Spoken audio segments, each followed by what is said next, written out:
buenas noches, bienvenidas, bienvenidos, gracias por estar en este programa y gracias de nuevo a Enrique Berruga que se encuentra en este estudio. Nuevamente gracias por estar en este programa. Bienvenido. Encantado de estar contigo. Bueno, pues Enrique, te hemos invitado porque estás circulando ya este libro tuyo de Planeta, que es una cosa descocada, sinceramente.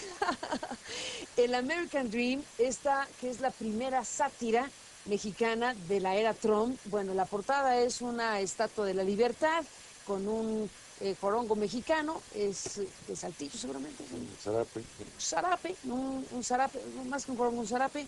Y bueno, pues estamos con las preguntas que hace la contraportada de Planeta, que dice, México podría ser la estrella 51 en la bandera de los Estados Unidos.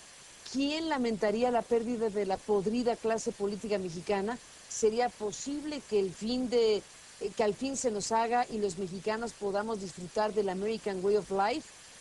¿Desaparecerán de nuestro lenguaje la vernácula mordida, el generoso moche, el proverbial ayudarle para convertirnos en una nación de primer mundo?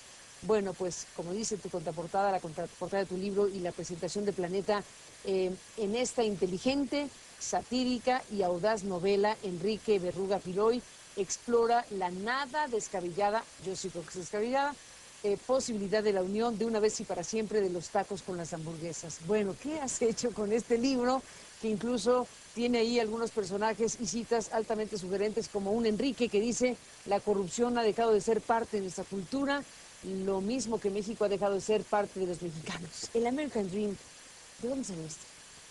Bueno, yo empecé a De una escribir, mente febril.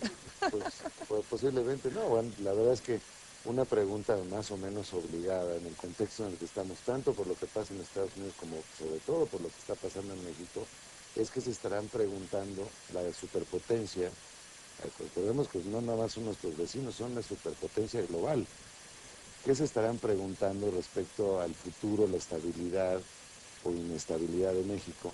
Un país que siempre es muy nervioso y cuando algo no le gusta en el mundo buscan cambiarlo.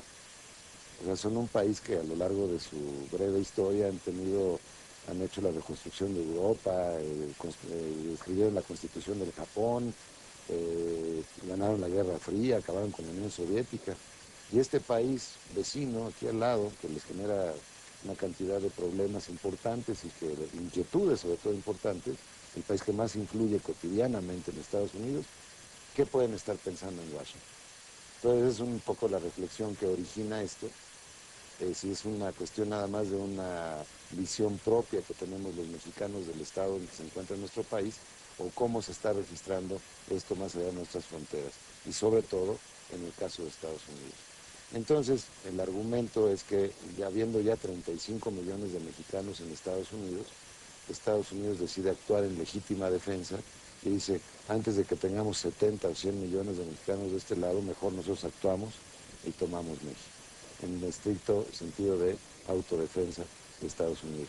Y luego, no me voy a meter demasiado en los detalles para no echarle a perder la lectura a quienes tengan interés en verla, pero explico el por qué Estados Unidos decide la anexión de México, después cómo lo hace, el método que utilizan, que probablemente es la parte donde la mayoría de los mexicanos han sentido una sensación de catarsis más profunda, y luego ya cómo funcionaría esta gran confederación de América del Norte entre los tacos y los hamburguesas. Cuéntanos alguna parte sustancial como esta que dices, la segunda parte, donde dices cómo se plantea una anexión de México a los Estados Unidos, qué tipo de situación se da, cómo sería. Estados Unidos juega sobre todo con los enojos y los miedos de México, de los Que son mexicanos. muchos. Así es. Entonces actúa con ellos a favor de sus propios intereses para que al momento de lograr esta fusión, esta adopción, anexión, se cuente con el beneplácito de los mexicanos, no se tengan que tirar un solo balazo. Pero mi personaje principal tiene una cosa medio rara. Es un especialista en relaciones entre México y Estados Unidos. Es el primer mexicano en enterarse que nos van a anexar y le suelta 6 preguntas. Los gringos le pueden responder 5 en ese momento y queda volando cuál es la sexta pregunta que no pueden responder y que probablemente cambie el destino de esa fusión. Entonces ahí te la vas llevando un rato. Que no lo vas a decir ahora. No, por supuesto que no. ¿Cuál es la sexta pregunta? Al final todos están equivocados.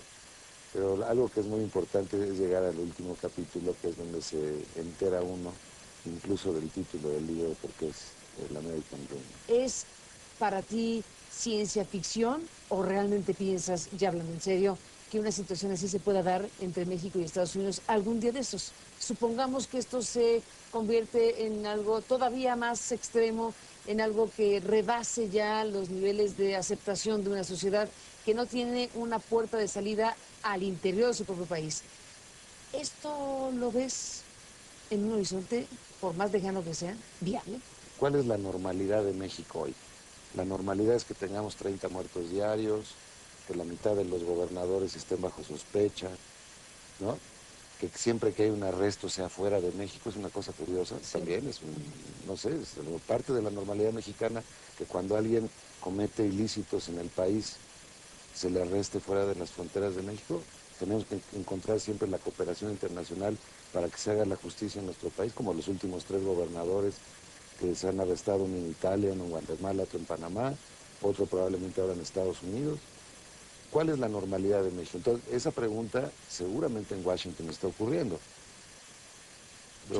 O a un muchacho en México, no sé, de 20 años, entonces, por los próximos 10 o 15 años, este es el México que tú vas a vivir. Es una oferta muy pesada a una nueva generación. Entonces, hay que pensar, y la literatura permite precisamente esto, estirar la liga de los escenarios. Es decir, bueno, este juego que parecen estar jugando entre los políticos de yo robo, pero poquito, dicen unos un poco más, otros muchísimo más, ¿tiene efectos nada más sobre las arcas mexicanas, sobre los contribuyentes nacionales?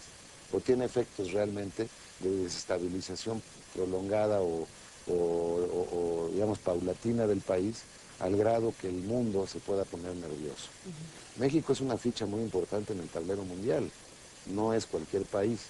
Bajo cualquier estándar de medición, México es uno de los 20 países más importantes, en términos energéticos, poblacionales, de recursos, en producción cultural, sí. En fin, como lo quieras medir. Esa ficha no se puede caer sin que se altere todo el esquema internacional. Y especialmente donde tendría mayores efectos, esto es en Estados Unidos. Toda esa reflexión creo que es obligada para nosotros. ¿Cómo están pensando? ¿Cómo nos están viendo de verdad? Porque nosotros podemos maquillar las cosas internamente, sobre todo los aparatos políticos, los partidos políticos pueden maquillar a sus intereses, o ciertos grupos empresariales a lo mejor también lo hacen, pero afuera no, afuera es muy descarnado. Este país cómo va, a dónde va. Entonces es un hecho totalmente irónico el libro, para que aprovechemos esa...